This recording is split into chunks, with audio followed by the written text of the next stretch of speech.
చేయడానికి తెలంగాణను శాశ్వతంగా ఎడరిగా మార్చే ప్రయత్నం ఏదైతే జరుగుతుందో దీనిపైన తెలంగాణ రాష్ట్ర ప్రభుత్వం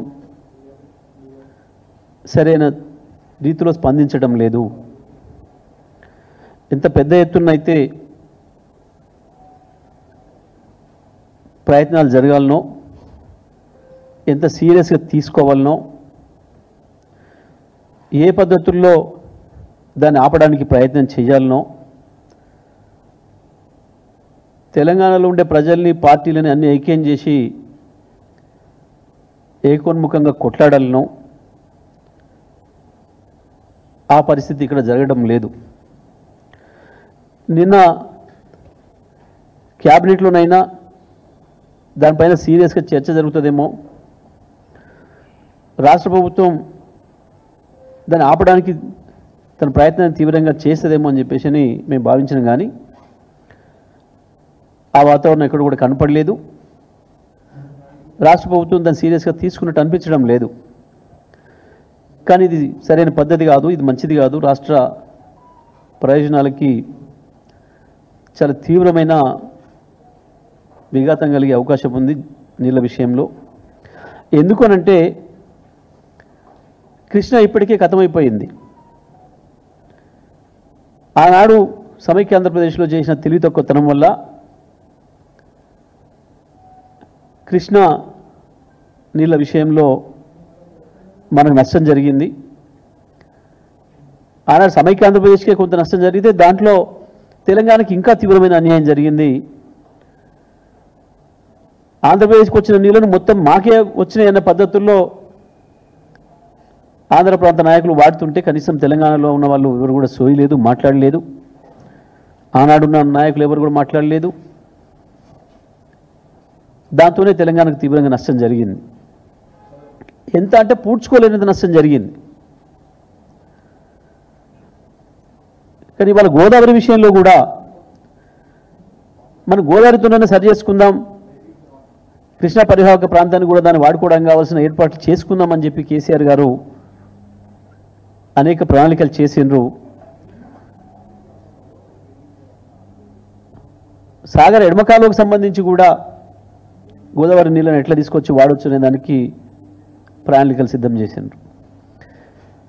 గోదావరిని ఎంత వీలైతే ఎంత తొందరగా ఎట్లా పూర్తి ఉపయోగంలోకి తెచ్చుకోవాలనే దానికి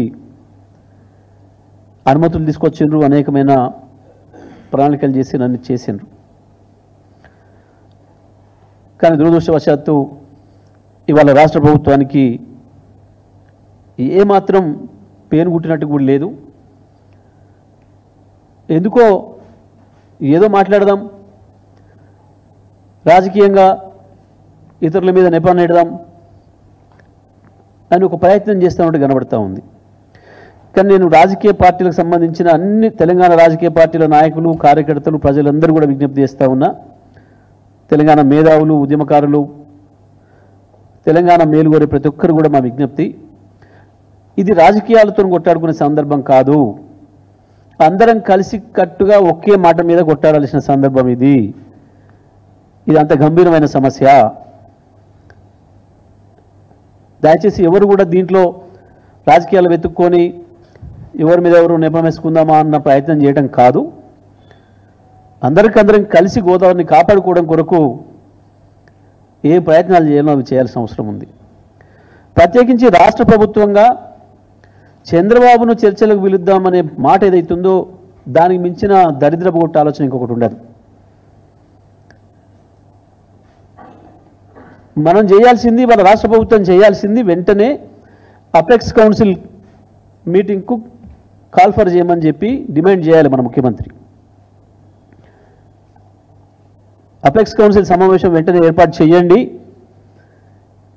దాంట్లో మా రాష్ట్ర ప్రభుత్వం యొక్క అభిప్రాయం మేము చెప్పే అవకాశం ఇవ్వండి అని చెప్పి డిమాండ్ చేయాలి వాళ్ళ మన ముఖ్యమంత్రి, కేంద్ర జలశాఖ మంత్రికి చైర్మన్ కాబట్టి ఆయన వెంటనే దాన్ని డిమాండ్ చేయాలి. అసలైన స్టెప్ అది. మొట్టమొదటిగా అపెక్స్ కౌన్సిల్ అనుమతి అవసరం కాబట్టి అక్కడ నీ నిరసన తెలియజేయాలి. నీ రాష్ట్ర ప్రభుత్వం ఏమనుకుంటుంది, రాష్ట్ర ప్రజల ఆలోచన లేనిది అనేది చెప్పాల్సిన వేదిక అది, అధికారిక వేదిక అది. మనకు రాజ్యాంగం ద్వారా వచ్చిన హక్కు అది. మీరు దాన్ని వినియోగించకుండా చంద్రబాబుతో చర్చలు చేస్తాం, ఇంకోటితో చర్చలు చేసడం అనేది అది ప్రజలకు ద్రోహం చేయడం అవుతుంది, తెలంగాణ ప్రయోజనాలకి నష్టం కలిగించడం అవుతుంది తప్ప ఇంకోటి కాదు.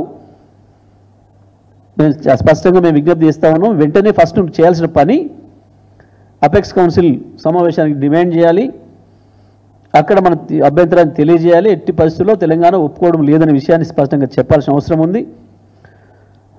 దానికి కావాల్సిన పద్ధతుల్లో మిగతా రాజకీయ పార్టీలన్నీ మద్దతు తీసుకోండి. ఇవాళ మొత్తం 16 మంది ఎంపీలు పోయి చెప్పండి. అవసరం ఉంటే రాజ్యసభ ఎంపీలు, పార్లమెంటు, లోక్సభ ఎంపీలు అందరూ కూడా కలిసిపోయి. కానీ ఇవి అన్నిటికంటే ముందు చేయాల్సింది, మనకు ఒక స్టాచ్యుటరీ బాడీ ఉంది, అపెక్స్ కౌన్సిల్ అనేది ఉంది, అది అత్యుత్తమమైంది. అక్కడ మనం నిరసన చెప్పాల్సిన అవసరం ఉంది, మన అభిప్రాయం చెప్పాల్సిన అవసరం ఉంది. కానీ అది కాకుండా ఈడ ఒకరికొకరు నేపాలు వేసుకునే ప్రయత్నం. ఇందులోనే ఇంకొక విషయం కూడా గమనించాలి. ఒక వర్గం మీడియా చాలా పథకం ప్రకారం ఇది తెలంగాణ రాజకీయ పార్టీల మధ్యన పంచాయతీలాగా సృష్టించే ప్రయత్నం చేస్తూ ఉంది.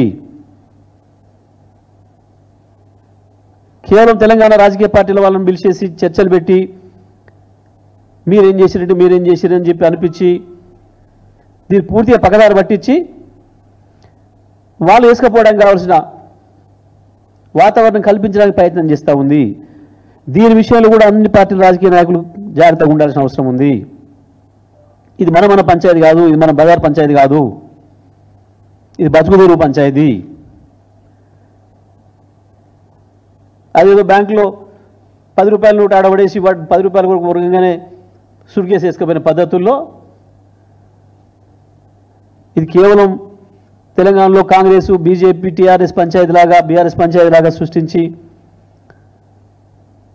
మీరు అనుకోండి మేము వేసుకొని పోతామన్న పద్ధతుల్లో ఒక వర్గం మీడియా చాలా పథకం ప్రకారం చేస్తూ ఉంది. దీన్ని అందరూ కూడా గమనించుకోవాల్సిన అవసరం ఉంది.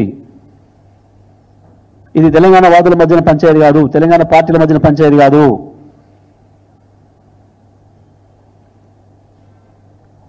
రాష్ట్ర ప్రభుత్వం యొక్క చర్య ఏ ఒక్కటి కూడా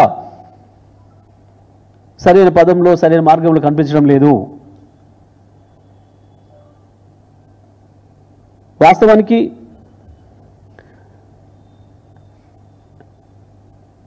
ఏదైతే గోదావరి కావేరీ లింక్ అని మాట్లాడుతున్నారో ఇవాళ చంద్రబాబు నాయుడు గారు, ఇది పెద్ద మోసము.